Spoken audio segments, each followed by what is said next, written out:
এই পৃথিবীতে মাত্র একজন মানুষের জীবন কবজ করার জন্য আজরাইল খুব সতর্ক ছিল।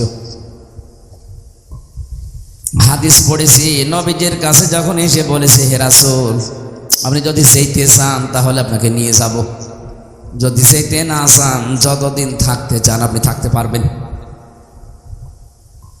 বিশ্বনবী বলেছিলেন, যদি থাকতে চাই কতদিন থাকা যাবে? ফেরেশতা বলেছেন, আপনি যতদিন ইচ্ছা করবেন এই দুনিয়ায় থাকতে পারবেন। যখন মনে করবেন না আমি আর থাকতে চাই না, আমি নিজে এসে আপনাকে নিয়ে যাব।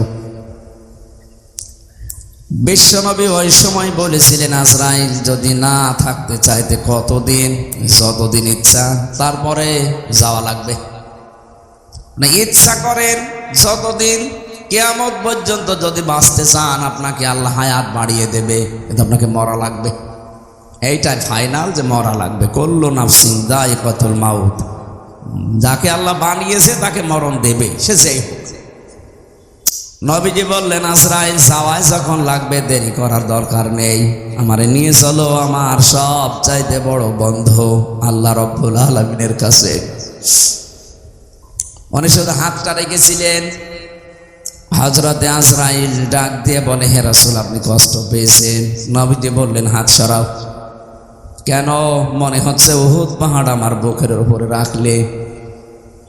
ফেরেশতা বলে, হে রাসূল, আজ পর্যন্ত আমি যত জীবন কবজ করেছি এত আসানে, এত আস্তে, এত আরামে কারো জান কবজ করিনি। আমি জানি আল্লাহর পরে আপনার স্থান, এজন্য শুধু আমি হাতটা রেখেছিলাম। নবীজি বলেন, আজরাইল, এইটা যদি তোমার হাত রাখা হয় তো তোমার শাস্তি কোনটা? এখনো শুরু করিনি। বিশ্বনবী ওদিন কান্নাকাটি করে বলেছিলেন, আজরাইল, মৃত্যুর যত কষ্ট আছে তুমি আমারে দিয়ে দাও। আমার পরে আমার যত উম্মত এই দুনিয়ায় আসবে তারা এমনিতেই দুর্বল, মরণের যন্ত্রণা তাদেরকে দিও না। হযরতে আজরাইল ওদিন বলেছিলেন, হ্যাঁ, আপনার এই কথা আমি রাখতে পারি। কোরআনে কারিমে আল্লাহ 6666 আয়াত আপনার উপরে নাজিল করেছেন। এর ভেতরে একটা আয়াত আছে, আয়াতুল কুরসি বলা হয়, সূরা বাকারার 255 নম্বর আয়াত। এটা যদি কেউ 5 ওয়াক্ত ফরজ নামাজের পরে তেলাওয়াত করে, এখানে আল্লাহর 10টা ক্ষমতার কথা আছে। কয়টা? বলেন বলেন। এটা ক্লাস চলছে, ছাত্রের মতো জবাব দেবেন। 1 2 3 4 যারা পড়ে দেখেন না কেমন জবাব দেয়, বুঝলেও দেয়, না বুঝলেও চিল্লায়। আপনারা ওইভাবে জবাব দেবেন। গ্রাম অঞ্চল তো, এই জন্য সেমিনার হলে আমরা এভাবে কথা বলতাম না। একটু সব সময় না দিয়ে 8-10 মিনিট পরে পরে একটু বন্ধ করে দিয়ে, আর এমনি জ্বর তো, মানে কাশি হচ্ছে, বন্ধ করে দিয়ে এরপরে আবার না না না না, এই কলে সরিয়ে দেন। এই অত না, একেবারে যে রওশনের সাথে মতো মরে যাবে তো। আরেকটু আরেকটু, ঠিক আছে। হ্যাঁ, যান যান, রিভাব আরো বেশি, আমার কণ্ঠে সমস্যা তো। কালকে মাহফিল ছিল চুয়াডাঙ্গা জীবননগর, শ্বশুর বাড়ি, একেবারে শ্বশুরের গ্রামে। এর চাইতে মনে হয় 10 ডবল মানুষ হবে। শাশুড়ি দেখে পাগল হয়ে গেছে, জামাই ধরে রেখেছে। আবার সকালে এই খাবার মাবার খাওয়ানোর কারণে আমার দেরি হয়ে গেছে। এই যে জার্নি, শরীর আর কভার করছে না। জেলখানায় যে কি খাওয়াইলো, ও পালিয়েও গেল, আমারে খাওয়িয়েও গেল। কত তো পালিয়েই যাবে, আর 3 বছর আগে যেতে পারল, ধর আমার এই জেল খাটা লাগে না। কি খাওয়িয়েছে জেলখানায় আল্লাহ জানে। আমি এত চেষ্টা করছি স্বাভাবিক খাওয়ার জন্য, কিন্তু না, শরীর পড়ে যাচ্ছে। আমার মনে হয় কিছু খাওয়িয়েছে ওরা। যারে বিদায় করে দিতে চায় তারে আস্তে আস্তে সোলো পয়জন এগুলো দিয়ে দিয়ে মেরে ফেলে। কোরআনের পাখি দেলাওয়ার হোসাইন সাইদি রহমতুল্লাহ আলাইহি, ওনারে সারা জীবন বিভিন্ন রকমের উল্টাপাল্টা জিনিস দিয়ে, সারা জীবন দেখতাম জেলের ভেতরে দুর্বল, উনি তো শক্ত মানুষ, কিন্তু দুর্বল করে ফেলেছে। এরপরে ওনার আবার ডায়াবেটিস, শেষে দেখলেন না ইঞ্জেকশন দিয়ে মেরে ফেললেন। অনেকে বলে না উনি মরে গেছে, কে মরে গেছে? 10 মিনিট ওনার সাথে আমি ছিলাম, এমনি এমনি মরে না। হ্যাঁ, যদিও সারা জীবনে তার দোয়া ছিল আল্লাহুম্মা ইন্নী আসআলুকা শাহাদাতান ফি সাবিলিক, হে আল্লাহ তুমি যাই করো আমাকে শাহাদতের মরণ দিও। এই কারণে জালেমদের হাতে আল্লাহ তাকে শাহাদতের মরণ দিয়েছে, আর যাকে তাকে আল্লাহ শহীদের মরণ দেয় না, কারণ এটা অনেক দামি জিনিস। শহীদ এ শব্দটা শুনতে ছোট, কিন্তু এত দামি এটা।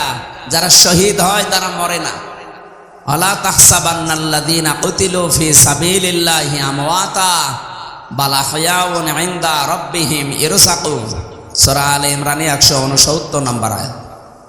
আল্লাহ তাআলা বলেন, হে নবী, যে মানুষগুলো শহীদ হয় এদেরকে আপনি বলবেন না যে মরে গেছে, এমনকি ধারণাও করবেন না। এক জায়গায় আছে ওয়ালা তাকুলু লিমা ইউকতালু, আর এক জায়গায় আছে ওয়ালা তাহসাবান্নাল্লাযীনা কুতিলু। মুখ দিয়ে তো বলবেনও না, অন্তরে ধারণাও করবেন না যে যারা শহীদ হয়েছে এরা মরে গেছে। না, মরে গেছে তো ওই মানুষটা, যে মানুষটা জুলুম, অত্যাচার, নির্যাতনের মাস্টার মাইন্ড ছিল, এরা মরে যায়।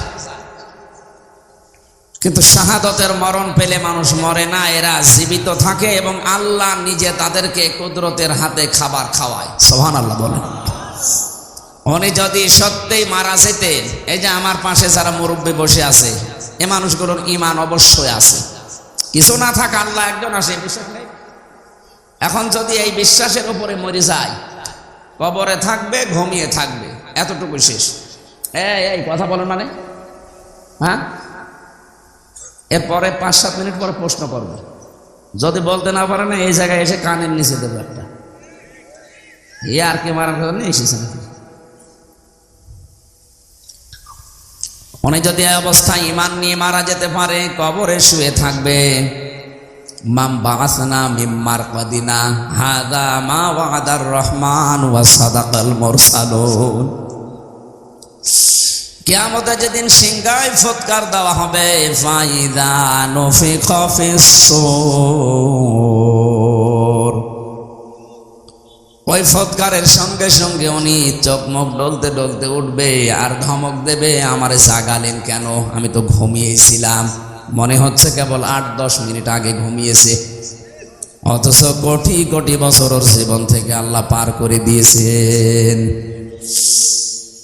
ঘোষণা দেওয়া হবে, এইটাই সেই রহমানের ওয়াদার দিন, কিয়ামত কায়েম হয়ে গেছে, ওঠো। আপনি একটু সামনে দৃশ্যটা নিয়ে আসেন তো নিজের জীবনে, যে এরকম একটা সময় আমাদের সবার সামনে আসবে। কিয়ামতের ওই কঠিন ময়দান যেদিন কায়েম হয়ে যাবে, একটা ফুৎকারে আপনি উঠবেন, চোখ ডলতে ডলতে উঠে দেখবেন যে সবাই দৌড়াচ্ছে ময়দানে, হাসরের ময়দানের দিকে। ফাইদা নুফিখা ফিস সূরি ফালা আনসাবা বাইনাহুম ইয়াউমাইযি ওয়ালা ইয়াতাসাআলুন। যেদিন ফুৎকারটা দেওয়া হবে, ওই দিনের পর থেকে আল্লাহ পাক কিয়ামত যখন বিচার শুরু করবেন, তখন পর্যন্ত কোনো সম্পর্ক আর থাকবে না। যত রকমের সম্পর্ক দুনিয়া আপনার ছিল, রক্তের বলেন, আত্মীয়তার বলেন, দলীয় বলেন, পৃথিবীর বিভিন্ন সম্পর্ক আমাদের সাথে আছে, এমনকি প্রেমিক প্রেমিকার সম্পর্ক থাকবে না। অনেকে দেখে মাথায় হাত দিয়ে বলে, আল্লাহর কসম করে বলো যে আমারে ভুলে যাবা না। কিসের ভুলে যাবা না?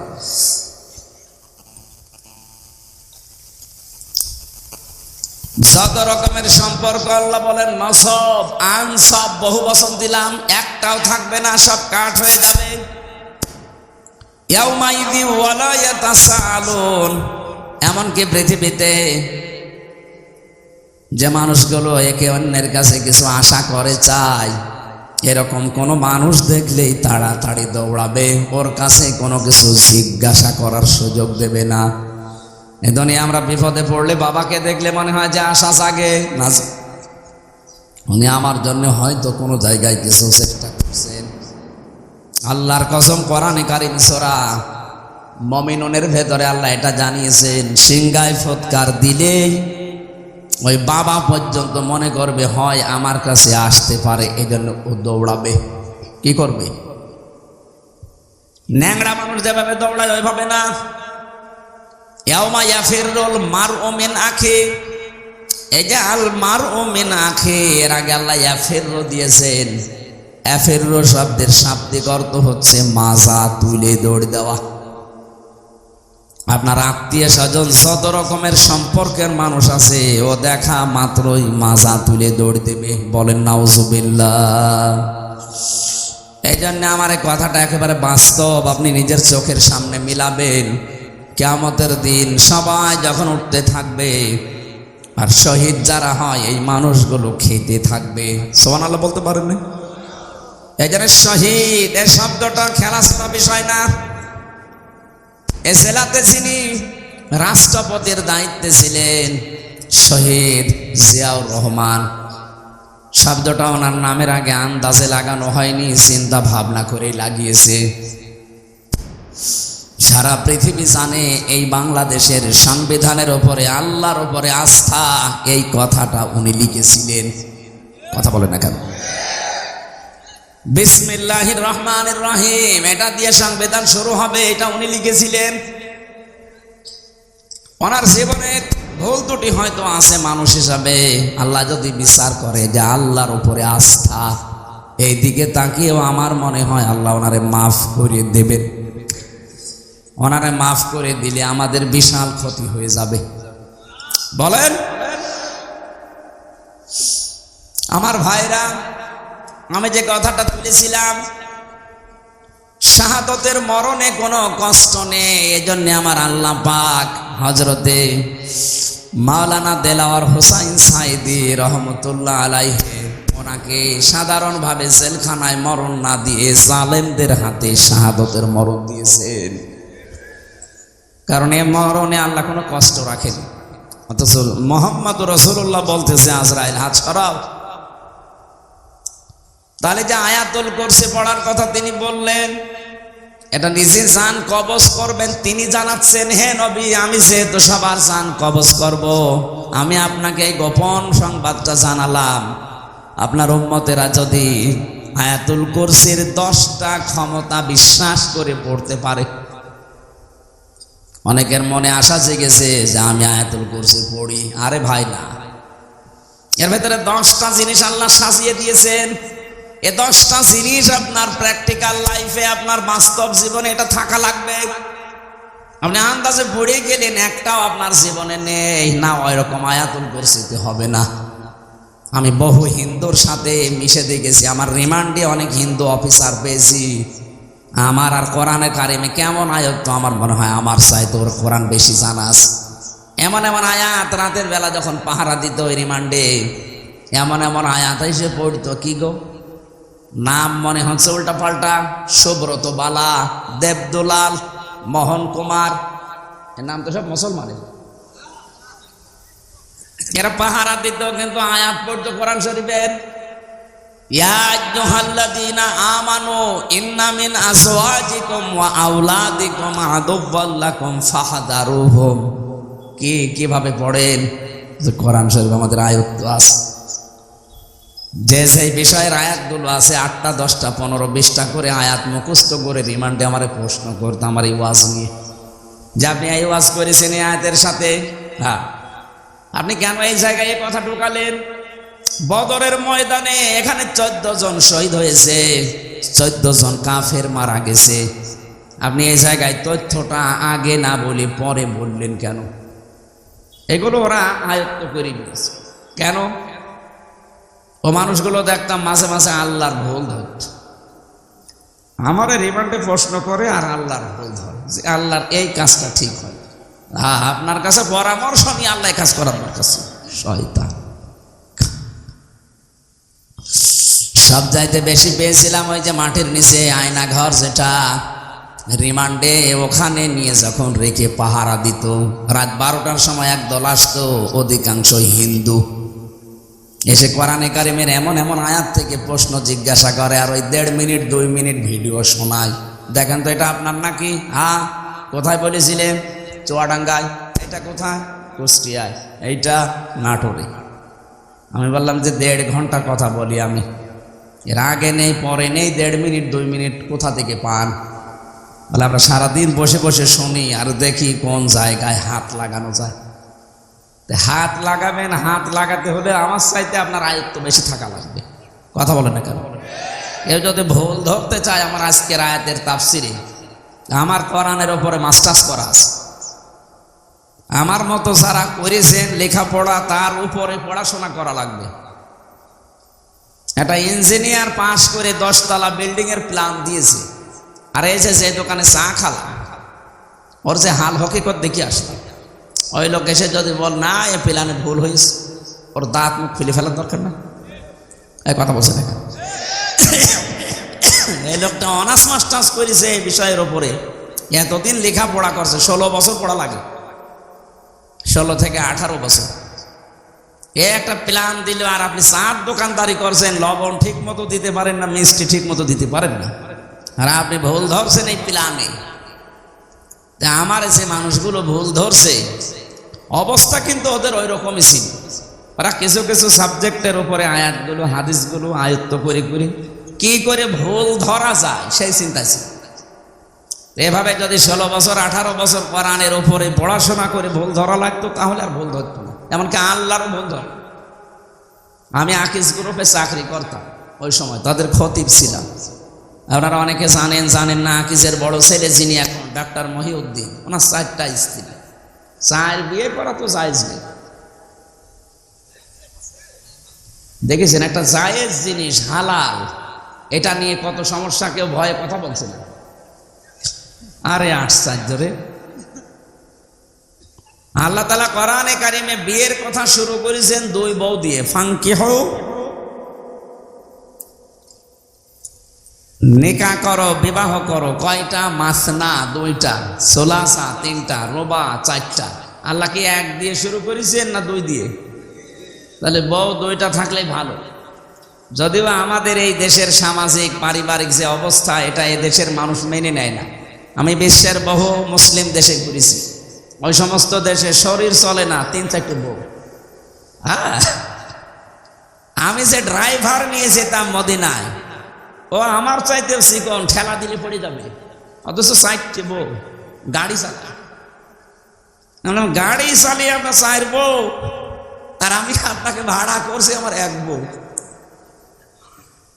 আপনাদের দেশের ওনার ভাষা দিয়ে আমার বলছিল, আপনার দেশে ওই চলে, আমাদের এই দেশে এরকম। তা আমি ওনারে যাই জিজ্ঞাসা করলাম যে ভাই, আপনি একটা হিন্দু মানুষ, আপনি ভুল ধরলেন আমার স্যারের যে উনি 4 বিয়ে করেছে। উনি আমারে লজিক দিচ্ছে যে একটা পুরুষ মানুষ যদি 4টা বিয়ে করতে পারে, একটা মহিলা কেন 4 বিয়ে করতে পারবে না? মহিলা পারবে না কারণ এক মহিলার পেটে যদি 4 জনের বীর্য যায় আর সন্তান যদি হয়, তো কারে বাপ বলে ডাকবে? এটা তো আমি বললাম, আমার জবাব দিচ্ছে আর একটা, হ্যাঁ বাপ বলে ডাকার সিস্টেম আছে। সন্তান হবার পরে ডিএনএ টেস্ট করবে, এইভাবে বলছে যে ডিএনএ টেস্ট করে দেখবে যে এটা কোনটার জিনিস, তাহলে সেটারে বাবা বলবে। যা, এটা তো যুক্তি ঠিক আছে, কিন্তু এই যে একটা জন্ম দিলে না 1 বাবার হয়, 4টা দিলে তো জারজ হয়ে যাবে। কোরআনে কারিমের যে আয়াতগুলো, ওরা আমাদের চাইতে, আমরা তো খালি পড়ছি, এই যে 10টা ক্ষমতার কথা বলছি এমনি না, আমরা পড়ছি ওই মানুষগুলো এই 10টা ক্ষমতা জেনে পড়তো, কিন্তু বিশ্বাস করতো না। আল্লাহ যে সব কিছুর উপরে ক্ষমতা রাখে এটাও বিশ্বাস করে না, কিন্তু আল্লাহর ক্ষমতা আছে এটাও পড়ে। আল্লাহু লা ইলাহা ইল্লাহু আল হাইয়ুল কাইয়্যুম, তিনি চিরঞ্জীব, তিনি চিরস্থায়ী। লা তাখুযুহু সিনাতুন ওয়ালা নাওম, তিনি ঘুমান্ত না, ঘুমের ঝিমকিও তার আসে না। এ পর্যন্ত ওরা পড়ে। তো এর ভেতরে 4টা ক্ষমতার কথা অলরেডি চলে গেছে। সুবহানাল্লাহ বলতে পারেন নাই? কয়টা? এই যে পর্যন্ত পড়লাম, এর ভেতরে 4টা ক্ষমতার কথা আল্লাহর চলে গেছে। উনি চিরঞ্জীব, উনি চিরস্থায়ী। আজ কত মানুষের মারা যাওয়ার পরে চিরঞ্জীব লিখে দিচ্ছে, চিরঞ্জীব মুজিব, নাউজুবিল্লাহ। এই শব্দটা দুনিয়ায় কারো নামে লাগানো জায়েজ নেই। উনি কি মুজিবকে আল হাই ছিল যে চিরঞ্জীব হয়ে গেছে? একজন শুধু চিরঞ্জীব, যার কোনো মরণ নেই। কে বলেন তো? আরো জোরে বলেন। সুতরাং যারা বিভিন্ন জায়গায় এরকম মূর্তি বানিয়ে ভাস্কর্য বানিয়ে লিখে দিয়েছেন চিরঞ্জীব মুজিব, এটা কোরআনে আয়াতুল কুরসির সাথে সাংঘর্ষিক। কেউ যদি বিশ্বাস করে লেখে আপনার ঈমান চলে গেছে। এরপরে যে একটা একটা করে ক্ষমতার কথা আছে, আমি একটু টাচ দেই। যারা আয়াতুল কুরসি পড়লে আজরাইলের হাত থেকে, কষ্টের হাত থেকে বেঁচে যাবেন, উনি যেহেতু নিজে জানিয়েছে আজরাইল, আপনি এই 10টা ক্ষমতা বিশ্বাস করে আপনার জীবনে মিলাবেন, দেখবেন যে আসলে মেলে কিনা। 1 নম্বরে সব কিছুর উপরে ক্ষমতা কার? আরো জোরে। কিন্তু আমরা অনেকেই বিশ্বাস করি, এই বগুড়াতেও আছে, ক্ষমতার উৎস এরা বলে জনগণ। না, এটা আয়াতুল কুরসির সাথে যায় না। আপনি যদি এই বিশ্বাস করে থাকেন যে ক্ষমতার উৎস জনগণ, আর আপনি আয়াতুল কুরসি পড়ে, আপনার কথার সাথে আপনার বিশ্বাসের মিল নেই। এই কথা বললেন না কেন? আজরাইলের এই কষ্টের হাত থেকে আপনি বাঁচতে পারবেন? বলেন বলেন। আরে ভাই, আপনাকে আমি বাঁচাতে চাই। আপনারও কবরে যাওয়া লাগবে, আমারও ওই মরণের সামনে সামনে যন্ত্রণা আসতেছে। এটা তো আমি বানিয়ে বলছি না। সূরা নাহাল 14 নম্বর পারা 9 নম্বর পৃষ্ঠা 9 নম্বর লাইনের 32 নম্বর আয়াতের তাফসীর বাড়ি যে মিলাবেন। মরণের বিছানায় যখন আছাড় দিয়ে পড়বেন, আল্লাহ তাআলা বলেন, আল্লাযীনা তাতাওয়াফফাহুমুল মালাইকাতু তাজ্জিবিনা ইয়াকুলুনা সালামুন আলাইকুম উদখুলুল জান্নাতা বিমা কুনতুম তা'মালুন। বলেন আল্লাহু আকবার। এখানে আলেম যারা আছে তাদেরকে বলছি, এবার এখানে কয়েকটা গুরুত্বপূর্ণ শব্দ আমি পড়লাম। 1 নম্বরে তাজ্জিবিনা। আল্লাহ পাক বলেন, হামজা যখন বিছানায় পড়বে আষাঢ় দিয়ে মউতের ওই বিছানায়, ফেরেশতারা আগে আসবে। যদি তোমার জানটা পবিত্র হয়ে থাকে, যে তাজ্জিবিনা, তাজ্জিবিন মানে শুধু এই পোশাক আশাক পবিত্র না, শুধু শরীর পবিত্র না, তাজ্জিবিন মানে চিন্তা চেতনা বিশ্বাস এগুলোর পবিত্রতা না। আপনি পবিত্র হতে হলে আপনার চিন্তা পরিষ্কার করা লাগবে, আপনার ভাবনা, আপনার বিশ্বাস, আপনার আকীদা, আপনার কর্মজীবন, আপনার ব্যবসা বাণিজ্য অর্থনীতি এগুলো পবিত্র করা লাগবে, পরিষ্কার করা লাগবে, সাফ করা লাগবে। অথচ আজ আমরা পোশাকের পবিত্রতার জন্য, শরীরের পবিত্রতার জন্য, সাফ করার জন্য যত ব্যস্ত, আমাদের বিশ্বাস এবং আকীদা পরিষ্কারের জন্য অত ব্যস্ত না। কথা বুঝতেছেন? আমি আস্তে আস্তে ডোজ নিয়ে যাচ্ছি। যখন আপনি পড়ে যাবেন বিছানায়, আপনার বিশ্বাস, আপনার আকীদা, আপনার চিন্তা চেতনা যদি পরিষ্কার দেখে ফেরেশতারা, না এটা পবিত্র আছে, তখন বলবে সালামুন আলাইকুম, তোমাদের উপরে আল্লাহর শান্তি, উদখুলুল জান্নাহ, ওই যে জান্নাত দেখা যাচ্ছে, প্রবেশ করো। জোরে বলেন সুবহানাল্লাহ। আমাদের জীবনে এরকম একটা মুহূর্ত আসুক, আমরা চাই না? বলেন বলেন। এই জন্য আয়াতুল কুরসি পড়লে আজরাইল আর কিছু বলবে না, বিষয়টা এমন না। 10টা ক্ষমতা বিশ্বাস করে তারপরে পড়া লাগবে। আল্লাহ আমাদেরকে এইভাবে পড়ে আজরাইলের হাত থেকে বেঁচে যাওয়ার তৌফিক দেন, বলেন আমিন। হযরতে ইদ্রিস নবী বলেছিলেন, ফেরেশতা আমি মরতে চাই। আমি শুনেছি যে সব কিছু মিথ্যা হলেও মরণের যন্ত্রণা মিথ্যা না। আপনি আমারে দেখান, আমারে মেরে ফেলেন, কেমন কষ্ট লাগে আমি দেখব, এরপরে আবার আমারে জীবিত করে দেবেন, কারণ জান কবজ করার দায়িত্ব তো আপনার। ঠিক আছে। 2 নম্বর শর্ত আমার, আপনি বলেছিলেন জান্নাত জাহান্নাম এগুলো আমি আল্লাহর কাছ থেকে জানি। জান্নাত জাহান্নাম আছে, জাহান্নামে কেমন করে আল্লাহ শাস্তি দেয়, ওই শাস্তিটা আমি চোখে দেখব, আমারে দেন। জাহান্নামের ভেতরে দিয়ে দেন, আমি দেখিয়ে তারপরে আপনি আমারে আবার বের করে দেবেন। না ঠিক আছে। জান্নাতের ভেতরে কি শান্তি আছে, কি আরাম আছে, কি আনন্দ আছে, এইগুলো আমি দেখব, এই নিয়ামত। এগুলো দেখা শেষ হয়ে গেলে আপনি আমারে আবার বের করে দেবেন। না ঠিক আছে। মরণের যন্ত্রণার এই কথা বলার পর ফেরেশতা আজরাইল আল্লাহকে বলেছিলেন, রব্বুল আলামিন গিয়েছিলাম তো ভালো জায়গায় নবী মনে করে, কিন্তু এই লোকটা তো ভেজাল, ও মরতে চায়। আল্লাহ পাক বলেন, আমার বান্দা যখন আকাঙ্ক্ষা করেছে, ঠিক আছে কাজ করো। মেরে ফেললেন, আবার জীবিত করে দিলেন। আমি তাফসিরের ভাষায় হাদিসটা পড়তে গিয়ে দেখেছি, এই যে হযরতে ইদ্রিস নবী কিন্তু শক করে মৃত্যুবরণ করেছিলেন। কি করে বলেন বলেন? শকের মরণ কেমন হয় দেখি, মৃত্যুর যন্ত্রণাটা। হযরতে ইদ্রিস নবী পরবর্তীতে দুনিয়ার মানুষকে জানিয়েছে, তোমরা জানো এই যে শক করে যে মরতে গেলাম, শকের এই মরণে কেমন কষ্ট হয়েছে। জীবিত ছাগলকে জিন্দা অবস্থায় চামড়া খুলে লবণ দিলে যেরকম লাগে, আমার ওইরকম লাগছিল। ও বগুড়াবাসী, শকের মরণে যদি এই হয়, আমরা যারা মরতে রাজি না তাদের কিছুই হবে না। হ্যাঁ, তারপরও তো তিনি একজন নবী।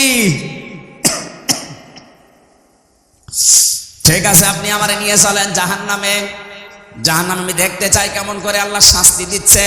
দেখালেন জাহান্নাম গরু ঘর করে আবার বের করে নিয়ে আসলেন, নিয়ে যান আমারে জান্নাতে। জান্নাতের ভেতরে প্রবেশ করিয়ে সব দেখাচ্ছে, সব শেষ হয়ে গেছে। বলছে কি এবার চলেন। হযরত ইদ্রিস নবী ডাক দিয়ে বলে, আল্লাহর ফেরেশতা চলে যাও। আমি যাব না। কেন? কারণ আমি আল্লাহর বাণী এটা জানি, খালিদিনা ফিহা লা ইয়াবগুনা আনহা হিওয়ালা। কোন মানুষ যদি জান্নাতে একবার যেতে পারে, আল্লাহ কোনদিন তাকে বের করে দেবে না, আর সে বের হতেও চাইবে না। আল্লাহ যখন বলেছে যে বের করে দেবে না, আমি তো চাই না বের হতে, তুমি ডিস্টার্ব করো কেন? চলে যাও। আজরাইল আলাইহিস সালাম বলছে, আল্লাহ তোমার নবী ইদ্রিস তো খুব চালাক। আল্লাহ বলেন, ফিরে আসো, আমার নবী ইদ্রিসের কপালে আমি এইটাই লিখেছিলাম। বলেন সুবহানাল্লাহ। আমি শুধু আলহামদুলিল্লাহ সুবহানাল্লাহ বলার জন্য আপনাকে এখানে বসিয়ে রেখেছি তা না। এখানে শিক্ষা কি পেলাম? হযরত ইদ্রিস নবী কিন্তু যে কোনো কায়দায় জান্নাতে গেছে। কথা বলে না কেন? ওনাকে আল্লাহ বের করে দিয়েছে, আর উনি বের হতে চাচ্ছে। নবীজির কথা অনুযায়ী এটা যদি জান্নাতের বাগান হয়, বিশ্বাস আমাদের আছে না নেই? তাহলে এখান থেকে আমার আল্লাহ আপনাকে বের করে দিচ্ছে, আপনি বের হয়ে যাবেন। এখন যেটা চলে যাবে মনে হবে ও জান্নাত ভালো লাগছে না, এবার যান চলে যান। ওই যে চলে যাচ্ছে, যান যান যান তাড়াতাড়ি যান। আপনি জাহান্নামে যাবেন, জান্নাত ভালো লাগছে না, চলে যান যান। যারা এই ময়দানে এসে সত্যি জান্নাত মনে করে আমরা বসে আছি, যদিও জান্নাতের ভেতরে এরকম পচা লাইট থাকবে না। এরকম লাইট থাকবে, কয়েকটা সামিয়ানা দিয়ে ঘিরে দেবে নাকি? হাদিস হচ্ছে, যাকে সর্বনিম্ন জান্নাত দেওয়া হবে তামাম দুনিয়ার 10 দুনিয়ার সমান। আজ যারা জমি জায়গা হয় না, খালি মানুষের আত্মসাৎ করে, তাদের কত জমি লাগবে, এরকম দুনিয়া 10টা বানিয়ে দেবে। জোরে বলেন আল্লাহু আকবার। এই জন্যে আল্লাহ রসুলের প্রতি যাদের বিশ্বাস আছে, এ দুনিয়া তাদের কাছে তুচ্ছ মনে হয়। আমরা হয়তো ওই পর্যায়ে পৌঁছাতে পারিনি, তাই যার হালকা পাতলাও পৌঁছিয়ে গেছে, শুধু বাংলাদেশ না তামাম দুনিয়াও তার কাছে মশার ঠ্যাঙের মতো মনে হয়। কারণ তামাম দুনিয়া না, এরকম 10টা দুনিয়া আল্লাহ তার ইমানের কারণে তাকে জান্নাতে দান করবেন। আল্লাহ যেন আমাদের এরকম একটা পরিবেশ দেন, বলেন আমিন। দরুদ আর সালাম পাঠ করার মাধ্যমে আমরা কোরআনে কারিমের একটা আয়াত পড়েছি, সূরা নিসা। কোন সূরা? আজকের আলোচনার বিষয় হচ্ছে অধিকার। এই জিনিস থেকে আমরা প্রায় 53 বছরই কম বেশি বঞ্চিত আছি। অধিকার থেকে আমরা বঞ্চিত না? হযরতে মুআজ ইবনে জাবাল রাদিয়াল্লাহু তাআলা আনহু ইয়ামেনের গভর্নর হয়ে তাকে যখন আল্লাহর নবী পাঠাচ্ছিলেন, ডাক দিয়ে বললেন, মুআজ, আল্লাহর উপরে তোমার যে অধিকার, তোমার উপরে যে আল্লাহর অধিকার তুমি কি জানো? বলছে না, আপনি ভালো জানেন। নবীজি বললেন, তোমার উপরে আল্লাহর হক হচ্ছে তুমি আল্লাহর একনিষ্ঠভাবে গোলামি করবে, ইবাদত করবে। আর আল্লাহ পাক তোমার উপরে, তোমার আল্লাহর উপরে হক হচ্ছে আল্লাহ পাক দয়া করে তোমারে মাফ করে জান্নাতে দিয়ে দেবে। এই জন্য আমার উপরে আল্লাহর কিছু হক আছে। মাওলানা আব্দুল বারী সাহেব বলল, হয়তো আমি আঁচ পেয়েছিলাম, একটু ঘুমিয়েছিলাম, যখন উঠলাম দেখলাম এই আয়াতগুলো পড়ছিল। বাবার স্ফলিঙ্গ দিয়ে দ্রুত গতিতে যে পানিটা বের হয়ে যায়, না পাক পানি দিয়ে মায়ের রেহেমের ভেতরে আল্লাহ পাক মানুষকে আস্তে আস্তে তৈরি করতে থাকেন। সুম্মা খালাকনান নুতফাতা আলাকাতান ফাখালাকনাল আলাকাতা মুদগাতান ফাখালাকনাল মুদগাতা ইযামা ফাকাসাউনাল ইযামা লাহমা। যারা বলেন সুবহানাল্লাহ। আল্লাহ পাক বলেন এই যে নতফা, মদগা, আলাক আস্তে আস্তে করে রূপান্তর করি 40 দিনে 40 দিনে 40 দিনে। আলাক শব্দের শাব্দিক অর্থ হচ্ছে চোখ। কি বললাম? এই যে পানির নিচে যেগুলো থাকে মানুষের শরীরের সাথে লেগে যায়, মায়ের জরায়ুর ভেতরে দেওয়ালের সাথে ঠিক 40 দিন আমরা এইভাবে চোখের মতো ঝুলেছিলাম। এখান থেকে আস্তে আস্তে চর্বি, চামড়া, গোশত এগুলো দিয়ে দিয়ে আমার আল্লাহ মানুষ বানিয়েছেন। এ রক্তের প্রবাহমান ধারা তৈরি করেছেন শরীরের ভেতরে, একটা আলাদা আকৃতি দিয়েছেন আমাদেরকে তিনি নিজে। এই যে ফেরেশতাদের দেখতে পাচ্ছেন এই বডিটা, এটা ফেরেশতারা বানিয়েছে। আর এই যে আকৃতি যেটা মুখ, এর ভেতরে আল্লাহ 5টা ইন্দ্রিয় শক্তি দিয়ে আল্লাহ নিজে বানিয়েছেন। বলেন সুবহানাল্লাহ। এ মাথার ভেতরে জিনিস আছে কয়টা? বলেন বলেন। যে চিন্তা আসে কোন জায়গা থেকে? মাথা থেকে। বলেন না কেন? শোনেন আপনি কি দিয়ে?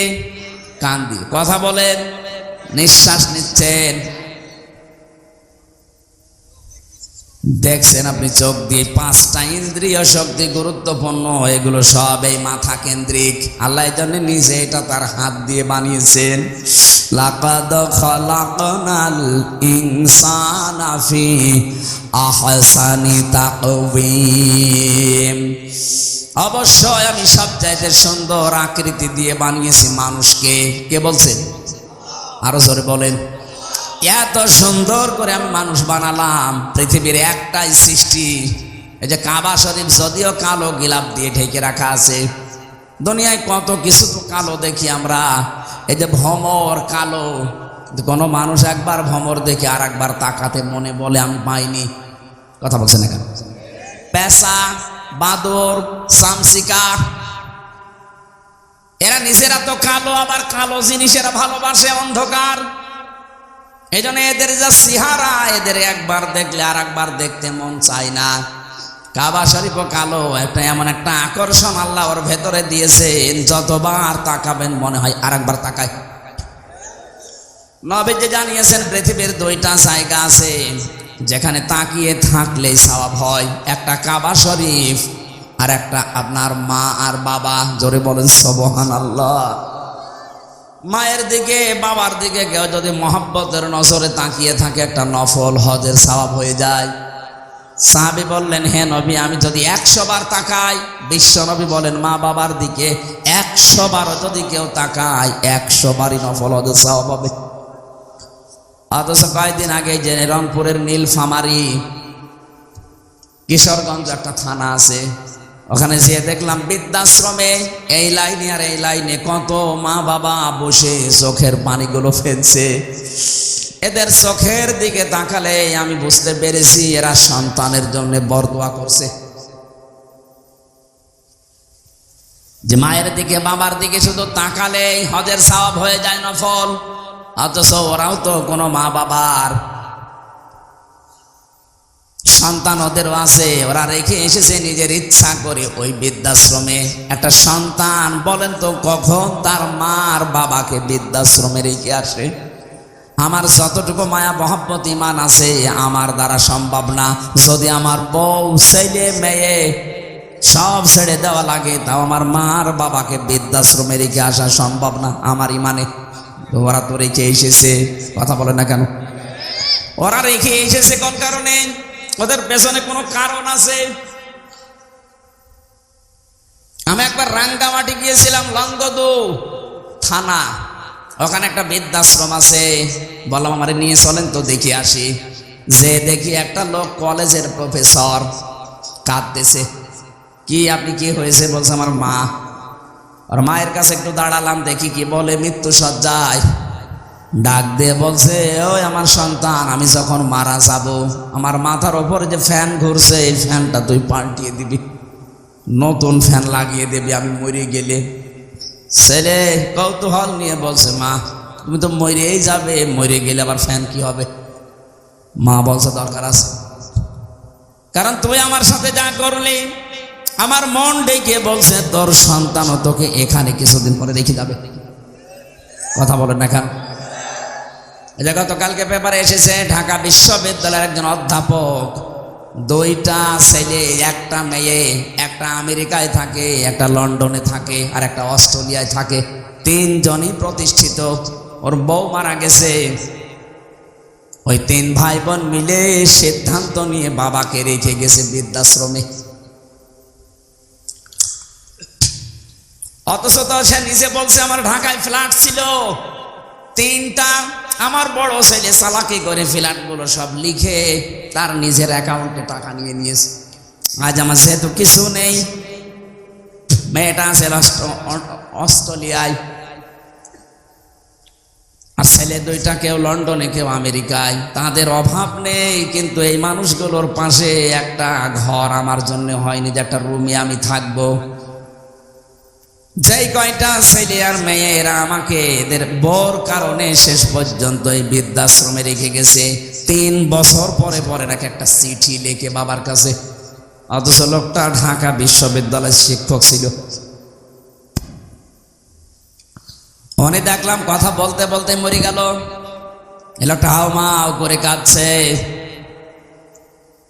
আমারে বলছে, হুজুর আপনি দাঁড়িয়ে আছেন দেখলেন, আপনি আমার উপরে আবার খারাপ ধারণা করেন না, এ দোষ আমার না, এই দোষ আমার বউর। আমার দুইটা ছেলে মেয়ে আছে, তাদের দিকে তাকিয়ে আমার বউকে আমি তালাকও দিতে পারি না।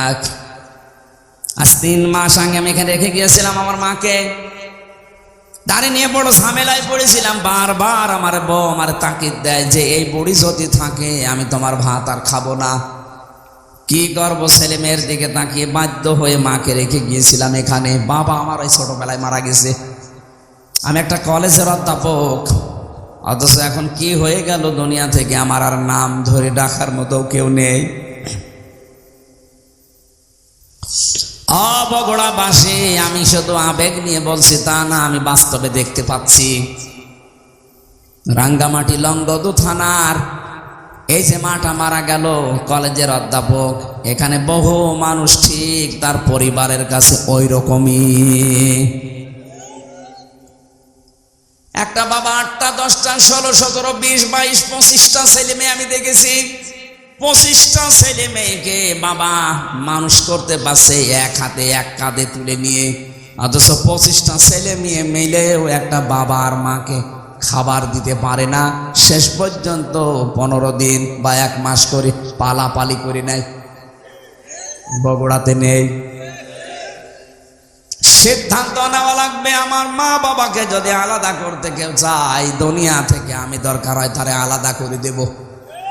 সম্মানিতা মা বোনেরা, আমি নিজে স্বামী, আল্লাহর কসম করে বলছি, আমি সহ যত স্বামী এখানে বসে আছে, কোন স্বামী কিন্তু মন থেকে চাই না যে আমার বিয়ের পরে আমার মা বাবা আলাদা হয়ে যাক। না, আমি যা খাবো আমার মা বাবা তাই খাক, আমি না খেয়ে থাকলে ওরা না খেয়ে থাক, তারা আমার সাথে থাক।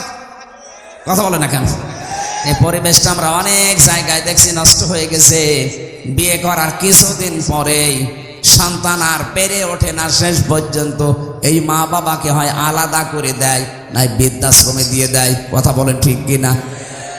এই ছেলেটার পেছনে যে সবচাইতে বেশি ভূমিকা পালন করেছে এটা তার বউ, আর এই বউকে কোট বুদ্ধি দেয় ওখান থেকে এই বউর মা আর ওর বড় বোন, ওখান থেকে খালি ইনজেকশন পাঠায়। ওই আর কতদিন থাকবে একসাথে, আলাদা হয়ে যা, আরামে খেতে পারবি। আমি কি বেশি বলে ফেললাম?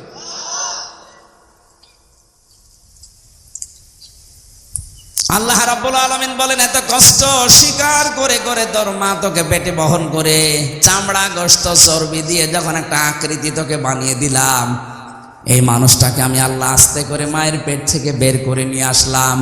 আল্লাহু আখরাজাকুম মিন বুতুনি উম্মাহাতিকুম, মায়ের পেট থেকে আস্তে করে বের করার দায়িত্ব আমার। এই দায়িত্বটা এখন ডাক্তাররা পালন করছে, আল্লাহর উপরে এখন আর নেই। কথা বলেন না কেন? আজ 100টার প্রায় 95টা সিজার ছাড়া হচ্ছে না। প্রশ্ন আসতে পারে তাহলে আপনারা কেন এই স্টেজে যারা বসে আছে এদের কি মা ছিল না, নাকি আকাশ থেকে পড়েছে? এ কথা বলছে না কেন? এদের মাকে তো সিজার করা লাগে নাই, অথচ আমাদেরটা এখন করা লাগছে। আজ অধিকাংশ মানুষের মেয়েদের ভরসাই হয়ে গেছে না, হবে না, ও সিজার করাই লাগবে। আল্লাহ বলছেন ঠিক আছে, তোর দায়িত্ব আমি ছেড়ে দিলাম, যা তোর ওই হাইব্রিড বাচ্চা আমি কেটেই বের করব। কথা বলেন না কেন? রব্বুল আলামিন বলেন, আমি যখন আস্তে করে দুনিয়া থেকে নিয়ে আসলাম, কি অবস্থায় তুই ছিলি জানিস? লা তা'লামুনা শাইআ, কিচ্ছু বলতে পারতিস না, শুধু ট্যাঁ করে কান্না ছাড়া তোর কোনো ভাষাও ছিল না, আওয়াজও ছিল না। বিজ্ঞান এখন প্রমাণ করছে এই কষ্টটা নিয়ে, কেন কম্পিউটারে সব দেখা যায়। একটা মানুষ সর্বোচ্চ কষ্ট সহ্য করতে পারে 45 ইউনিট। কত? পৃথিবীর প্রতিটি জিনিস পরিমাপ করার যন্ত্র আছে। এই যে প্যান্ডেলটা, এটা কতটুকু, এটা পরিমাপ করার জন্য একটা অস্ত্র আছে না, ফিতা আছে, ফিতা। আপনি কাউকে দেন, সেই ফিতা দিয়ে মাপ দিয়ে বলতে পারবে তা কতটুকু। আপনি যদি এইরকম চাউল নিয়ে এসে বলেন এটা মেপে দেন, দাড়ি পাল্লা আছে। কথা বলেন না কেন? এই যে পানির বোতল আছে, এটা লিটার, সিসি, কেজি দিয়ে মাপা হয়। পৃথিবীর প্রতিটি জিনিস মাপ করার জন্য আলাদা আলাদা যন্ত্র আছে। আল্লাহ পাক বলেন, তোর মা তোকে দুনিয়ায় আনতে যে কষ্টটা পেয়েছে, ডেলিভারির কষ্ট, এইটার জন্য একটা পরিমাপের যন্ত্র আছে। এই কষ্টটা পরিমাণ হচ্ছে 45 ইউনিট। এর বেশি হলে পুরুষ মানুষ মারা যাবে। কিন্তু একটা মা দুনিয়ার ময়দানে সন্তানের মুখ দেখতে হলে 57 ইউনিট কষ্ট সহ্য করা লাগে। কত? 45 থেকে 57। আপনি টের পাচ্ছেন? রব্বুল আলামিন বলেন, আস্তে আস্তে যখন তোকে এভাবে নিয়ে এসে কথা বলা শিখালাম, খাওয়ালাম, এভাবে হামসা বানালাম, তোর প্রতি আমার কিছু দায়িত্ব আছে। আমি তোকে যা যা দেওয়ার সব দিয়ে দিয়েছি। এখন তোর ওপরে আমি আল্লাহ কিছু চাই, এইটা, ওয়া'বুদুল্লাহ, তোরা আমার ইবাদত করবি। কার? মানে ইবাদতটা কি, এইটাই আমরা অনেকেই জানিও না, মানিও না। অনেকে মনে মনে ভাবে না, আবার জেনে ফেললে আবার কাজ করা লাগবে, জানি না তাই মানি না, ভালো আছি না। একটা সাফ কথা শুনি, ইসলামের কোন নিয়ম নীতি যদি আপনি জানেন কিন্তু মানেন না, তাহলে আপনার একটা গুনাহ হবে। কয়টা? আর ইসলামের কোন নিয়ম আপনি জানেনও না, মানেনও না, আপনার ডবল গুনাহ হবে। কেন বলেন তো? কারণ আপনি জানাও ফরজ, মানাও ফরজ। জানার ফরজ আপনার আদায় হয়েছে, মানার ফরজ আদায় হয়নি, এজন্য গুনাহ হবে কয়টা? কিন্তু আপনি জানেনও না, মানেনও না। আপনার জানার ফরজ যেহেতু আদায় হয়নি, মানার ফরজও আদায় হয়নি। এই জন্য যারা বলে জানার নাম ইসলাম না, মানার না ইসলাম, এটা একটা শয়তানি। আপনি না জানলে মানবেন কি করে? এলাকায় বহু মানুষ আছে সুদ খায় কিন্তু জানে না এই ধান্দায়। ও মনে মনে ভাবে আল্লাহর কাছে আমি বলবো, আল্লাহ আমি জানতাম না। কথা বলছেন না? এই যে যারা টাকা ছেড়ে রাখেন, 1000 টাকা ছেড়ে দেয়, 1 মাস পরে 1200 টাকা করে নেয়, এটা যে সুদ হয় অনেকে জানে না। না, আপনি বলবেন যে আমি জানি না। এই যতদিন বলবেন যে আমি জানতাম না, ততদিন আপনার অসুবিধা নেই। কিন্তু যেই বলবেন আমি জানতাম, তিনি জেনে করলেন কেন? এই ধারণা আমাদের ছিল যে জানতাম না তাই আল্লাহকে বলবো আমি জানি না তাই মানি না। না, আপনার গুনাহ হবে ডবল। আপনি জানেন না কেন? আমি কি জেনে এসেছি? আমার জানা লেগেছে। এই কথা বলছেন না কেন? এই এলাকায় হয়তো এই গুনাহ এখনো আরম্ভ হয়নি। এই যে টাকা ছেড়ে রাখে, টাকা আসে, কিন্তু অনেক জেলায় এটা আছে। এই এলাকায় যারা এই কাজ করছেন, টাকা ছেড়ে রাখেন আর টাকা আসে, এটা প্রকাশ্য সুদ। মায়ের সাথে জেনা করার মতো গুনাহ করছেন আপনি।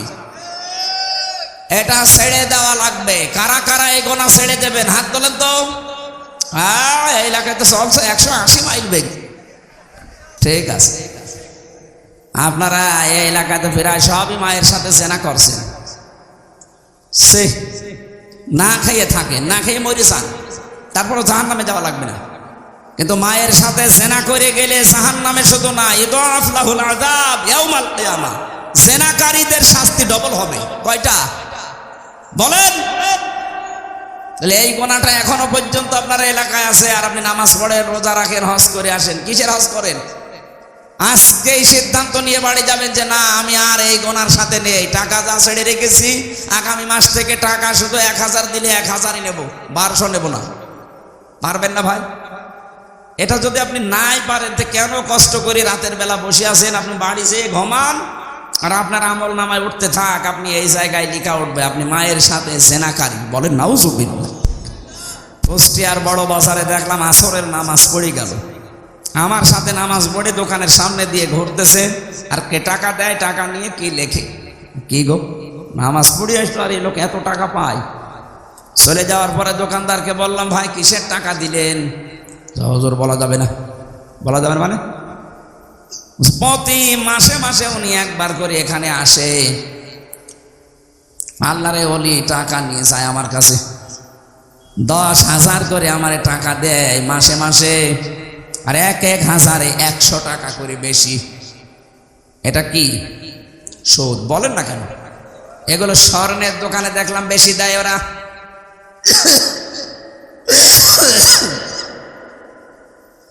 অনেকে চালাকি করে মনে করে গোনা যদি হয় ও টাকা এমন কায়দায় নামে নামে ছেড়ে দেবো যেন আমার নামে গোনা লিখা না হয়। অনেকে বউর নামে টাকা ছাড়ে যে জাহান্নামে যদি যায় বউ যাবে। না ভাই, চালাকি করবেন না। আমি বলছি আপনি জানতেন না তাই মানতেন না, এ কথার কোনো ভিত্তি নেই। জানেন না কেন? এটা আপনার অপরাধ। এটা কি বলেন? বলেন। আপনার উপরে আল্লাহর হক এইটা যে নেই থেকে আপনাকে আব্দুল বারি আল্লাহ বানিয়েছে। আপনার প্রতি আল্লাহর কিছু হক আছে। আল্লাহর হক হচ্ছে আপনি তার ইবাদত করবেন এমন ভাবে। ইবাদত মানে শুধু নামাজ পড়বেন, রোজা রাখবেন, আর কালো বোরকা পরবেন না। এই যে কথা বলছি, এই কথাটাও ইবাদত। এই কথা বলেন না কেন? যে মানুষের সাথে দেখা হলে হাসি মুখে কথা বলা, এটাও কি? বলেন। বলেন। সালাম দেয় যারা 90টা নেকি পায়, তারা প্রথমে জবাব দেয় যারা, এই মানুষটা নেকি পাবে 10টা। এবার আমার প্রশ্ন, সালাম দেওয়া সুন্নাত আর জবাব দেওয়া ওয়াজিব, ওয়াজিবের দাম বেশি না সুন্নাতের? এই জায়গাটা পুরা উল্টানো। কোরআনে কারিমে জানিয়েছে, সূরা নূরের ভেতরে আছে 61 নম্বর আয়াতে, ঘরে প্রবেশ করতে হলেও তোমাকে সালাম দিয়ে ঢোকা লাগবে, তাহলে ওই ঘরের ভেতরে আল্লাহর পক্ষ থেকে একটা বরকত আল্লাহ নিয়ে নেবেন। বলেন সুবহানাল্লাহ। এখানে বহু আল্লাহ ভক্ত মানুষ, নামাজ রোজা করা মানুষ, কিন্তু এইটার বেলায় দেখা যায় লজ্জা পায়, বাড়িতে ঢোকার আগে স্ত্রীকে ছেলে মেয়েকে সালাম দিতে চায় না। এরকম মানুষ নেই? সমস্যা আছে কিছু কিছু। আজকেই যদি বাড়ি যেয়ে সালাম দেন, বলবে কি গো তোমার কোন ভূতে ধরেছে? কালকে যে যৌতুকের টাকার জন্য আমার গালি গালাজ করে পিটাইলে আজকে সালাম দিচ্ছ, মানে আজ কোনো নতুন ধান্দা আছে? যে যা মনে করে করুক, আজকে থেকে আপনি ইসলামের এই কাজটা শুরু করেন। নবীজি জানিয়েছেন, যদি 25 বার করে দিনের ভেতরে সন্তানকে, স্ত্রীকে, পরিচিত মানুষ অপরিচিত মানুষ যদি সালাম দিতে পারেন 25 বার, কয়বার? সারাদিন 24 ঘন্টার ভেতরে যদি 25 বার সালামের প্রচলন আরম্ভ করতে পারেন, আপনি শাহাদতের মরণ পাবেন। আরো জোরে বলেন সুবহানাল্লাহ। বগুড়াবাসী, এই জন্য ইবাদত মানে ওই শুধু নামাজ পড়া রোজা রাখা না।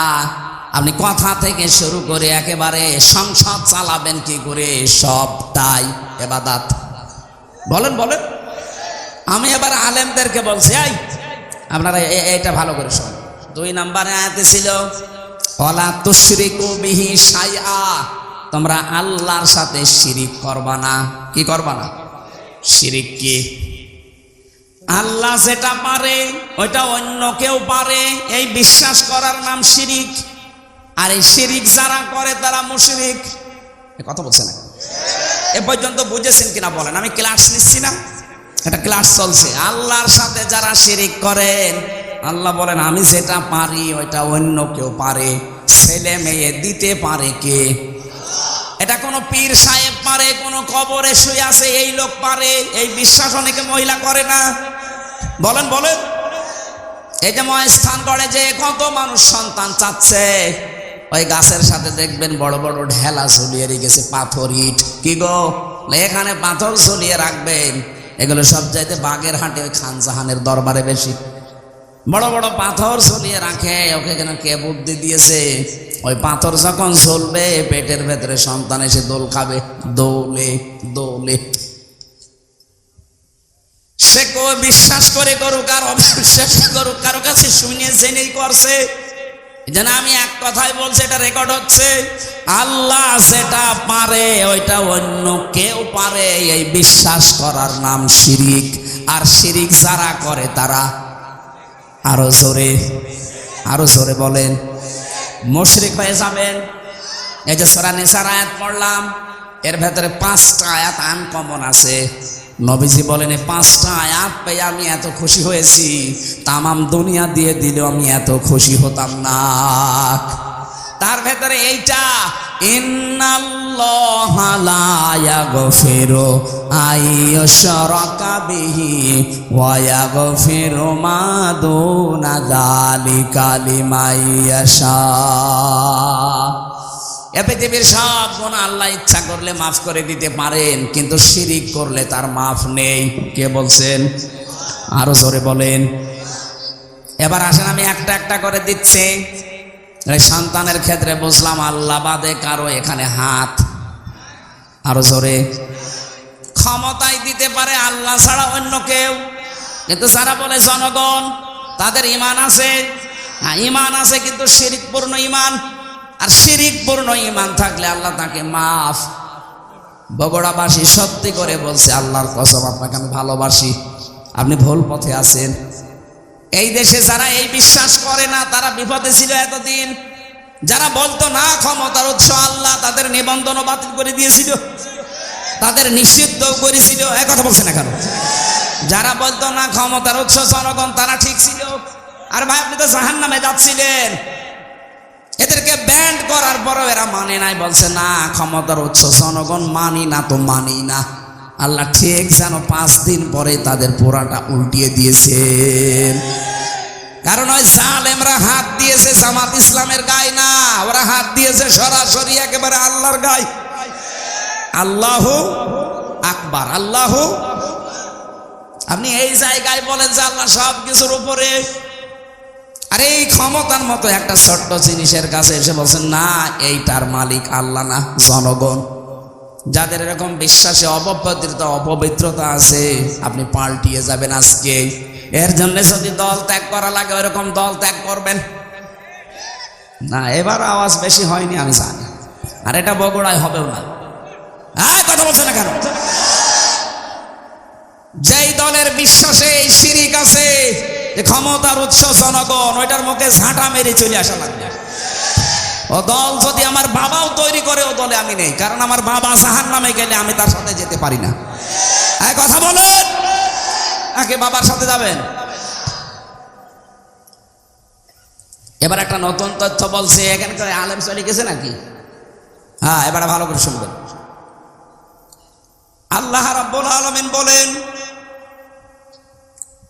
ওমান দাখালাহু কানা আমিনা। সূরা আলে ইমরানে আছে, 93 নম্বর আয়াতের মাঝের অংশে আছে। রব্বুল আলামিন বলেন, এই যে কাবা শরীফের যে চত্বরটা, এখানে কেউ প্রবেশ করলে তাকে আল্লাহর নিরাপত্তা দিয়ে দেয়। কে? কেন? ফিহি আয়াতুম বাজ্জিনাতুম, এখানে আল্লাহর বিভিন্ন নিদর্শন আছে। মাকাম ইব্রাহিম, একটা নিদর্শনের নাম মাকাম ইব্রাহিম, যেটা লিফট হিসাবে ব্যবহার করে ওই পাথরের উপরে দাঁড়িয়ে দাঁড়িয়ে ইব্রাহিম আর ইসমাইল নবী কাবা ঘর বানিয়েছিলেন। এই যে লিফট আবিষ্কার হয়েছে এই পাথর থেকে, দাঁড়ালে এই লিফটের মতো চলে যেত উপরে।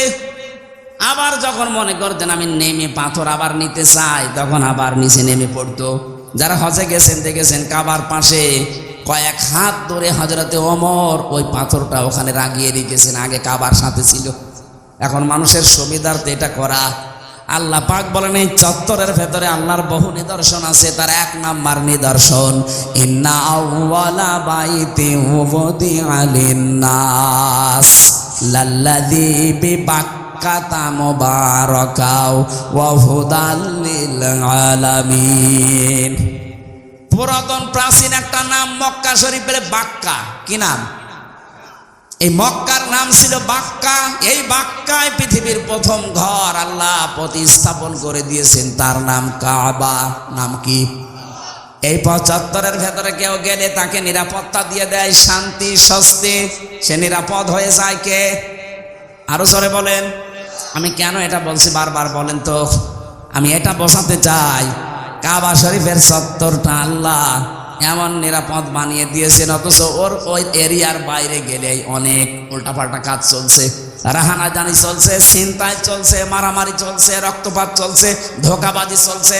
কিন্তু কাবার চত্বরের ভেতরে কোনো মারামারি রক্তপাত বলেন বলেন এমনকি কেউ বাবার হত্যাকারীও যদি দেখে কাবার চত্বরের ভেতরে, না, নরম হয়ে যায়, বলে না এখানে মারা যাবে না, বাইরে চলেন। তারপর এই যে বারবার আমি কথাটা তুলছি এই কারণে, এখানে যেহেতু আল্লাহর বিধান মতো মানুষ চলছে, এই কারণে জায়গাটা পরিপূর্ণ নিরাপত্তা দিয়ে বেষ্টন করা। এদিকে থাকান, এদিকে। কাবার এই চত্বরটা বিধান চলে কার? এই জন্য জায়গাটা নিরাপত্তা দিয়েছেন কে? কাবা শরীফ থেকে বাংলাদেশের দূরত্ব ৬,০০০ কিলোমিটার। এইটা তো আর কাবা না। তাহলে এই ৫৬,০০০ বর্গ মাইলের বাংলাদেশ যদি কেউ নিরাপত্তা চাদর দিয়ে ঢেকে রাখতে চায়, এখানেও ছিনতাই হবে না, এখানেও রক্তপাত হবে না, এখানেও ধোঁকাবাজি হবে না।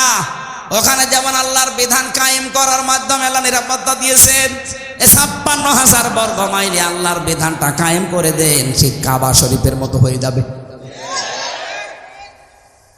এটা আমি বানালাম না, সূরা নামের ৮২ নম্বর আয়াতে এই তথ্যটা আছে। আল্লাযীনা আমানু ওয়া লাম ইয়ালবিসু ঈমানাহুম বিযুলমিন উলাইকা লাহুমুল আম।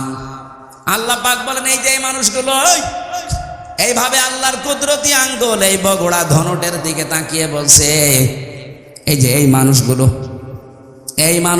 আল্লাহর পক্ষ থেকে নিরাপত্তা পাওয়ার হকদার। কারা? যারা তাদের ঈমানের সাথে শিরিক মিশ্রণ করে না। এখানে জুলুম মানে শিরিক। তাহলে আমরা বাংলাদেশকে যদি কাবার মতো নিরাপত্তা দিতে চাই, এই ৫৬,০০০ বর্গ মাইলে বসবাস করে যদি আমরা নিশ্চিন্তায় থাকতে চাই, আমাদের চুরি ডাকাতি ছিনতাইয়ের রক্তপাতের হত্যার কোনো ভয় থাকবে না, আয়না ঘরের কোনো অস্তিত্ব থাকবে না। তাহলে এই দেশে যারা আছি শিরিক মুক্ত জীবন গঠন করা লাগবে। আর জোরে বলা লাগবে। শিরিক কি? এই যে আয়াতের দ্বিতীয় শব্দ এটা, আ'বুদুল্লাহ ওয়া লা তুশরিকু বিহি শাইআ। আল্লাহর ইবাদত করবা আর শিরিক করবা না। শিরিক এবার আমি পেয়েছি তাফসিরে, শিরিক বিল যাত, শিরিক বিল সিফাত, শিরিক বিল ইখতিয়ারা, শিরিক বিল হুকুক। এই ৪ প্রকারগুলো আবার শ্রেণী বিভাগ করে করে ৮ প্রকার, ১২ প্রকার, ২২ প্রকার, ৪২ প্রকার, ৭২ প্রকার, ১২০ প্রকার পর্যন্ত শিরিক আছে। সবগুলো আমি নোট করেছি। এক একটা বিষয়ের উপরে এত কথা আল্লাহ লুকিয়ে রেখেছে, যত গবেষণা করবেন তাফসীর আকারে তত বের হবে। জোরে বলেন আল্লাহু আকবার। এই জন্যই তাফসীর করতে গেলে এরকম সময় লাগে। এখন শিরিক শব্দ নিয়ে যদি এত বেশি, ইবাদতের ব্যাখ্যা ছিল ৯টা, শিরিকের ব্যাখ্যা আছে ২৭টা। এটা প্রকার হিসাবে ভাগ করা যায় ১২০ প্রকার, ১২০ শ্রেণীতে। এতগুলো শিরিক থেকে যদি সত্যি আমরা মুক্ত হতে পারি, দেশের মানুষ, আমরা তো চেষ্টা চালাচ্ছি।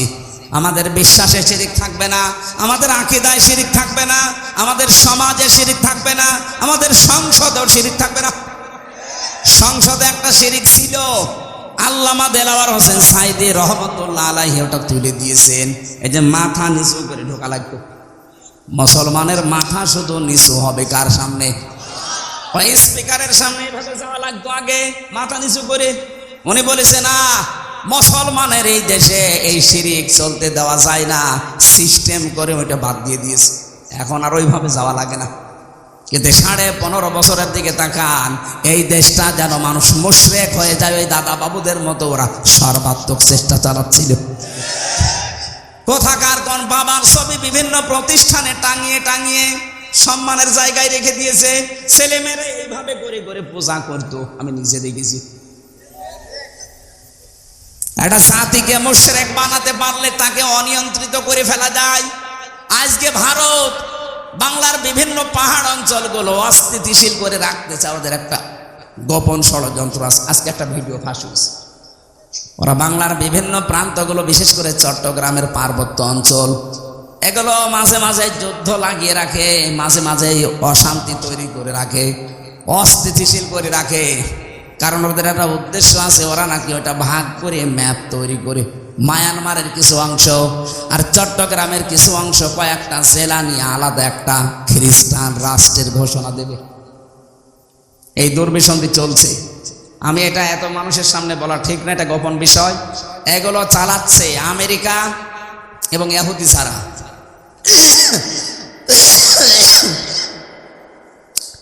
এদের এই গোপন ষড়যন্ত্র যদি বাস্তবায়ন হয়ে যায়, এই যে উপদেশটা 3 বার পাল্টিয়ে গেল, ডক্টর মোহাম্মদ ইউনূস থেকে একবার, এরপরে আবার কয়েকজন, এরপরে কয়েকদিন আগে আবার 3 জন, এগুলো এমনি এমনি করছে না, একটা দুর্বিসন্ধি আছে।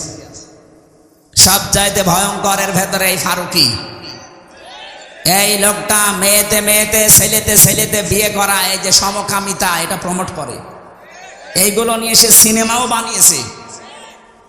এই যে পরকীয়া প্রেম করে মানুষ উদ্বুদ্ধ হয় কি করে, সে তার নিজের স্ত্রী তিশাকে এই সিনেমায় কাজে লাগিয়েছে। 3rd person singular number, bachelor, আমি উপন্যাস পড়েছিলাম, ওইগুলো দেখছে এখন সিনেমা বানাচ্ছে।